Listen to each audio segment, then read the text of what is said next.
Hey, it's Wednesday. And who do we bring here at this time? For over 25 years with us, our good friend Dr. Joe Congini, Sports Medicine Center at Akron Children's Hospital. Good morning, Dr. Joe. How are you? I'm great, Ray. Really, really good. How you doing today? Excellent, my friend. Excellent. Saw that great baseball action down at Canal Park last week. Of course, the week before we had the softball action. Just a terrific week of young high school athletes performing at the utmost.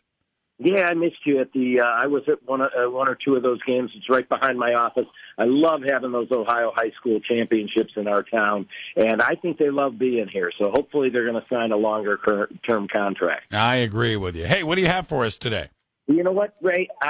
We've been talking a lot the last few weeks about high school and even youth sports a lot. That's our main thing that we do down at our place at Akron Children's. But I want to move up to the professional level just briefly for a couple things. Number one, first of all, shouting out a couple communities that got new championships in the last two nights. And so the Denver Nuggets with a basketball championship, first time. It's so sweet the first time you get to do it, and the community is in celebration mode. And then Las Vegas last night in hockey, a new first time they've won a championship in the Stanley Cup. So it reminds me back to when I was 2016. I was over in the studios of WAKR with Ray Horner. We got to hold the Larry O'Brien Trophy. Remember? Years ago? I do. Right here in the studio. It was a great day. Right? Yeah, and I still have a picture of that. So those were heady times. But there is something going on wrong with the game that I think you and I really love, and that is baseball. Particularly, we're seeing it at professional baseball, but I think it starts down at the youth level, and I'm really concerned. They call it, Ray, the nightmare epidemic of throwing injuries. And I mean, these things are off the charts. Have you read some of these things related to injuries in baseball pitchers? So let me give you a few statistics. This year, 31 pitchers have undergone Tommy John surgery already this year. There's whole years that we have, that many. There's been 12 in the month of May alone. There is a 44% increase in elbow and shoulder injuries from last year alone. 44% increase. Seems like, we think, oh my gosh, are the Guardians missing a lot of starters and stuff like that when we've had some of our pitchers out? The Brewers have 4 starters that are out. Tampa Bay has 3 starters that are out. Many of those are out for the entire year. And a similar story as I looked up in college baseball. These numbers are really high, Ray. It's like epidemic proportions. What are we going to do with our sport here with baseball? So I started looking some stuff up, a lot of really good stuff written by people you'd really trust, like Oral Hershiser. He's such a smart guy, cerebral guy. Brent Strom, who's the pitching coach of the Arizona Diamondbacks. Dr. David Alchek is kind of the new national figure with Tommy John surgery. And everybody's looking at a whole bunch of factors, but I don't think we have any answers yet. We're going to have to start figuring out some answers. But a few of the things that they come up with, number one, velocity. Everybody throwing harder. Everything's about velocity. Number two, there's some people pointing a finger at the use of the weighted balls to try to increase that velocity. And, of course, a lot of people talking about just throwing too much at a young age, and there's that accumulated stress on the elbow and shoulder, and by the time they get to college and professional, they break down, and these kids pitch too much. They're pulled into several different teams and showcases, and I'm really disappointed in a 35-year career. We have not been able to turn the tide with that. In fact, the numbers are worse than when I started. So, they call it the accumulated stress injury.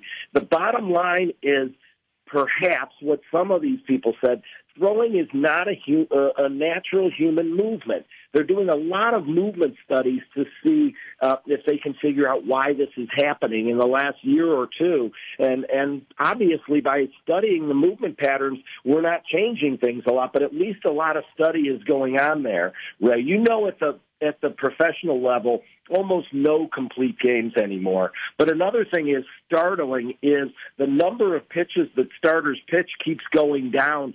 7 innings, 6 innings, less than 6 innings. Oh, my gosh, starters are going less and less innings and throwing less and less pitches, and yet these numbers are absolutely through the roof.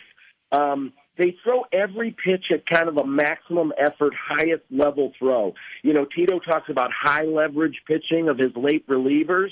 The guys start games in inning number 1 and 2 as if it's the 7th or 8th inning, throwing maximum effort throws and these high leverage pitches to try to strike out batters early in a game.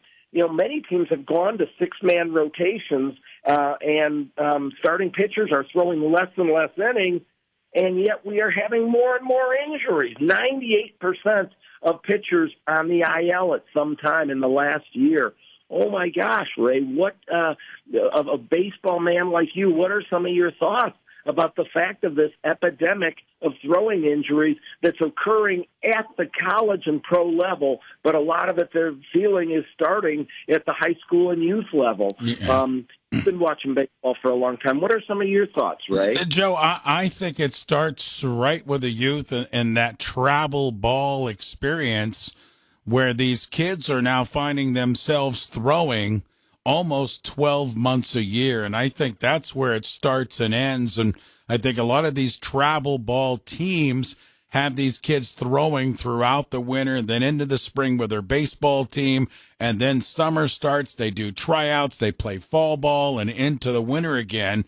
And I just think there's too much throwing for these kids. It's putting stresses on their arms. You're seeing more oblique injuries. You're seeing more back strain injuries. And this is all, in my opinion, from throwing the baseball 12 months a year, where 20 years ago they didn't have travel baseball. They had Little League. They had, sometimes they had other leagues in the summer, but there was no travel baseball. And now because of travel baseball, and I'm not blaming travel baseball, I think there's a lot of positive to it, but these kids are playing baseball and throwing the ball 12 months a year.